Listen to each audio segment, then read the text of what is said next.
Calazar é um tipo de leishmaniose. Então, a leishmaniose visceral é também chamada de calazar.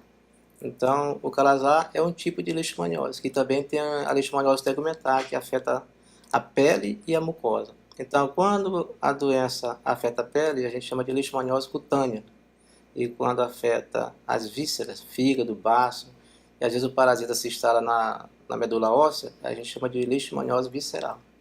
Então, a diferença é básica. A leishmaniose visceral atinge as vísceras e a tegumentar a pele e as mucosas. Aí tem um grupo especial de parasita, que é um protozoário do gênero Leishmania. Existem muitas espécies de Leishmania no Brasil. Cada uma causa uma forma clínica da doença.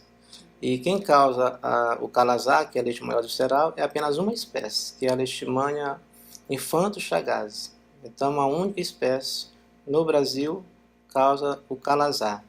Enquanto que a leishmaniose tegumentar tem várias espécies de parasita, mas todo do gênero Leishmania. A leishmaniose é um grupo de doença que naturalmente é transmitida por flebótomos, que é um inseto da ordem dos dípteros. Então as pessoas confundem muito, né, mosquito com flebótomo.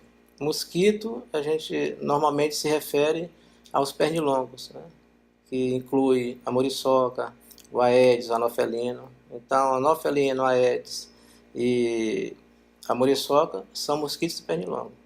O vetor e transmissor das leishmaniose são flebótomos. É a picada das fêmeas. Então, só as fêmeas que transmitem as leishmaniose. O nome flebótomo é um termo genérico, né, utilizado no meio científico.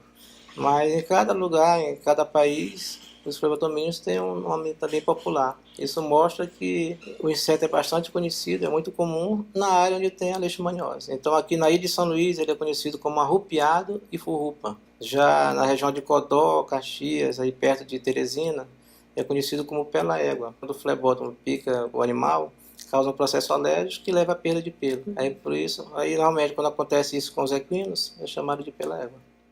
Agora, lá em Buriticupu, na região amazônica do Maranhão, o termo mais empregado é tatuquira e tatuíra, porque o flebótomo se associa com a toca do tatu.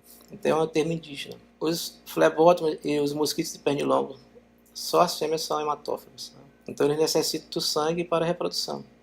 Se a fêmea do flebótomo não sugar sangue, ela não vai produzir ovos. Então ela não vai se reproduzir. Então o sangue tem uma função unicamente para o amadurecimento do ovário e para a produção dos óvulos, né? Para daí a fêmea poder copular e produzir os ovos. Para uma fêmea de flebótomos infectar, ela tem que se alimentar do sangue dos mamíferos infectado. Então, na natureza, qualquer mamífero, especialmente roedores, carnívoros, eles têm o parasita naturalmente, mas eles não adoecem, né? Porque eles são reservatórios, eles já são hospedeiros naturais, que convivem com o parasita há muito tempo. Mas os animais domésticos, quando contraem o parasita, eles podem adoecer.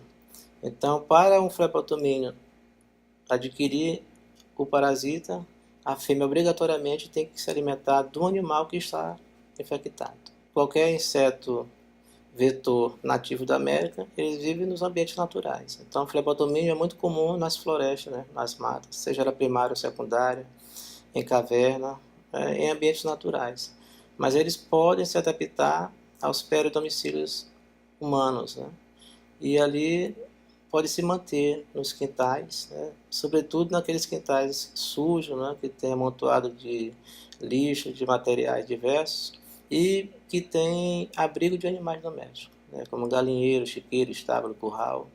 E são nessas áreas que os mosquitos gostam de infestar e são mais comumente encontrados. A maioria dos insetos que são hematófagos tem hábito noturno, né, porque é mais fácil para um inseto hematófago se alimentar de um animal, né, ou de pessoas que estejam dormindo. Então, o hábito das fêmeas de flebotomínio, normalmente, ela começa a picar ao entardecer e durante toda a noite. Às vezes até no amanhecer de madrugada elas podem também picar. Mas é mais comum encontrar os flebotomínios se alimentando de sangue durante a noite. O Aedes aegypti é o vetor da dengue, da chikungunya, da zika e da febre amarela. E o Aedes aegypti tem hábito diurno. A muriçoca, que também é urbana, como o Aedes aegypti, tem hábito noturno. Os flebotomínios, a maioria tem hábito noturno, crepuscular. Né? O principal fator que leva os flebotomínios a frequentar os peridomicílios, né, sobretudo os quintais das casas, é a presença do animal doméstico. Principalmente se os animais domésticos estiverem confinados dentro de abrigos. Né? Então, desses animais, o que mais atrai flebotomínios são as galinhas, né? Porque tem muitas galinhas em galinheiro. Né? Então, o inseto vai para os quintais porque eles precisam se alimentar do sangue de hospedeiros, né? Mamíferos e vertebrados, aves e tudo mais. E o animal mais comum que tem no quintal são as galinhas. Né? Então, o inseto vai para lá em busca de alimento. E antes de chegar na casa, tem um animal que está do lado de fora, que está no quintal, é o principal alvo.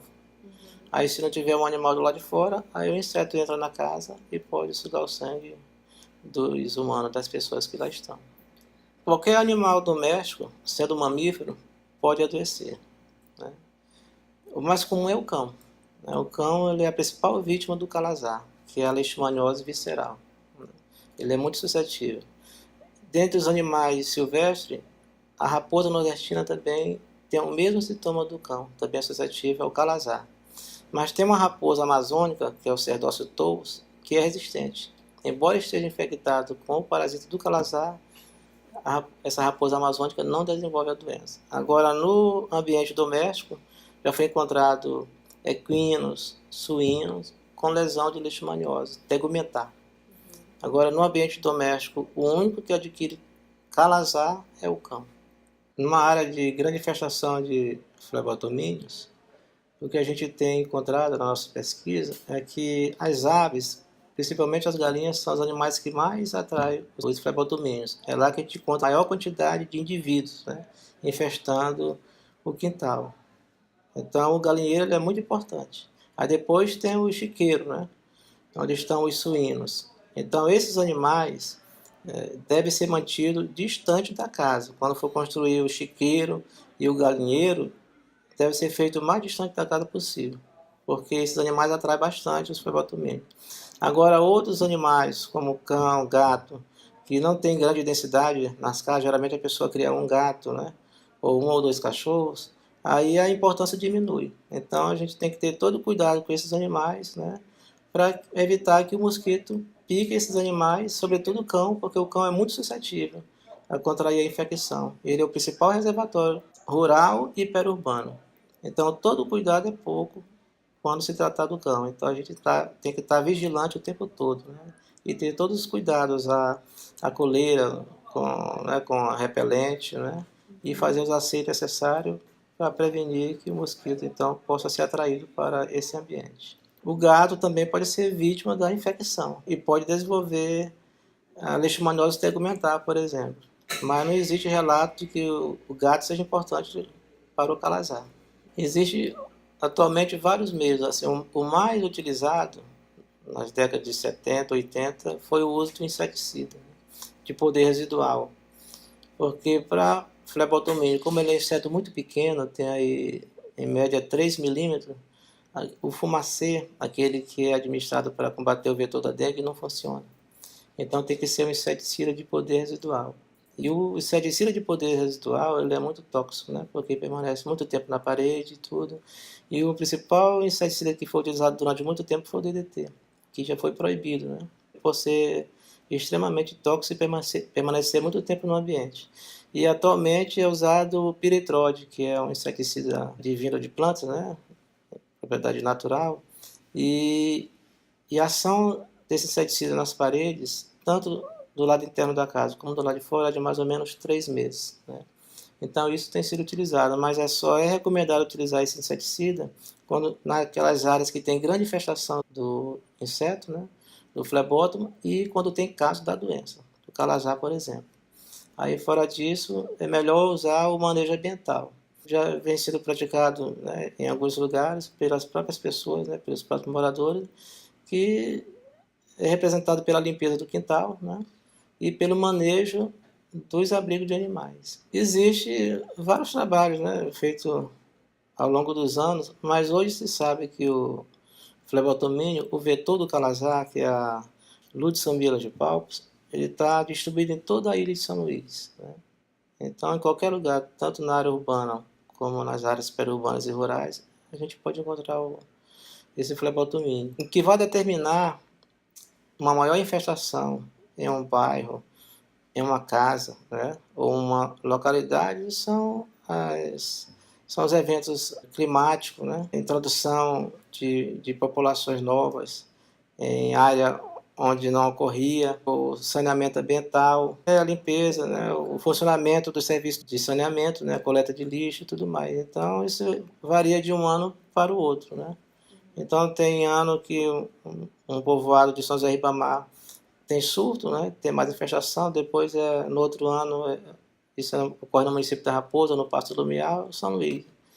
Então não dá para dizer qual área que é mais incidente a doença ou a infestação do inseto. Depende muito das variações climáticas, ambientais, né, e da dinâmica da população humana também, né, as formas como as pessoas interagem com o ambiente, as áreas que são mais modificadas para implantação de um conjunto habitacional, de uma localidade, desmatamento para qualquer fim, isso também pode alterar a ecologia do inseto e fazer com que ele migre para aquela área e ali ter um surto da doença devido à infestação do vetor. Então é uma coisa variável. Olha, ultimamente o nosso grupo de pesquisa aqui tem feito estudo com biologia molecular e a gente conseguiu identificar aí umas 7 espécies de leishmania aqui na área urbana no Maranhão, em Caxias, em Barreirinhas, né? E aqui em São Luís nós conseguimos identificar várias espécies e é um conhecimento novo que antes a gente não tinha esse conhecimento, né?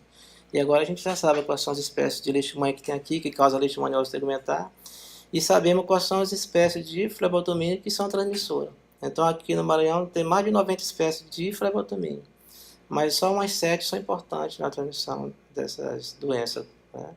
Sendo uma o transmissor do calazar e as outras de leishmaniose tegumentar. Então isso foi possível graças ao uso da ferramenta da biologia molecular que nós estamos fazendo agora aqui no laboratório. E em relação ao controle, a gente fez um estudo que foi uma dissertação de mestrado e uma tese de doutorado sobre a importância do manejo ambiental.